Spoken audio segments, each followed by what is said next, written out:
আসসালামু আলাইকুম। প্রিয় গ্রামীণ ব্যাংকের চাকরি প্রত্যাশী ভাই ও বোনেরা, আশা করি সকলে ভালো আছেন।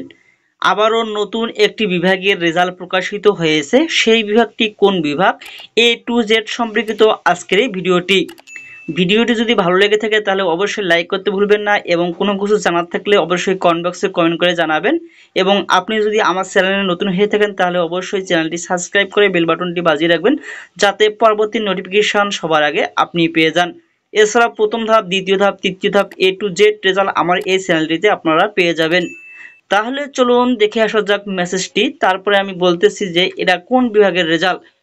এই মেসেজটিতে আপনারা দেখতে পাচ্ছেন গ্রামীণ ব্যাংকের শিক্ষানবিশ কেন্দ্র ব্যবস্থাপক পদে আপনার সাময়িক নিয়োগদের ডাকযোগে স্থায়ী ঠিকানায় পাঠানো হয়েছে। যারা যারা এই মেসেজটি পেয়েছেন তাদের যে আবেদন করার সময় স্থানীয় ঠিকানা উল্লেখ করা আসলো, সেই স্থানীয় ঠিকানায় আপনাদের জয়নিং লেটারটি পাঠিয়ে দিয়েছে জিবি অ্যাডমিন।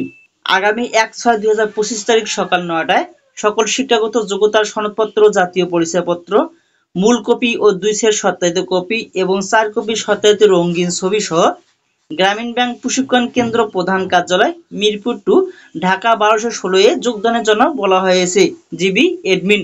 যারা যারা এই মেসেজটি পেয়েছেন তাদের জন্য রইল অভিনন্দন এবং শুভকামনা, এবং যারা মেসেজটি পাননি এখনো, তারা দ্বিতীয় ধাপে পেয়ে যাবেন ইনশাল্লাহ। যারা যারা মেসেজটি পেয়েছেন তারা আগামী 1/6/2025 তারিখ সকাল 9টার মধ্যে আপনারা সকল শিক্ষাগত যোগ্যতার মূল সনদপত্র এবং জাতীয় পরিচয়পত্রের মূল কপি নিয়ে যাবেন, সেই সাথে 2 সেট করে সত্যায়িত ফটোকপি নিয়ে যাবেন এবং 4 কপি সত্যায়িত রঙিন ছবি নিয়ে যাবেন। পুরনো ডেটের কোনো সত্যায়িত কপি নিয়ে যাবেন না, এবং ছবিটি অবশ্যই রানিং মাসের হতে হবে এবং সত্যায়িত ডেটও রানিং মাসের হতে হবে। এই মেসেজটি দেওয়া হয়েছে বরিশাল জোনে যারা পরীক্ষা দিয়েছিলেন তাদেরকে।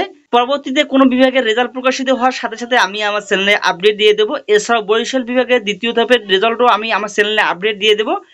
আজকে এ পর্যন্ত, দেখা হবে অন্য কোনো দিন অন্য কোনো ভিডিও নিয়ে। সে পর্যন্ত সকলে ভালো থাকুন, সুস্থ থাকুন, এবং চ্যানেলটি সাবস্ক্রাইব করা না থাকলে অবশ্যই সাবস্ক্রাইব করে পাশে থাকুন। ধন্যবাদ।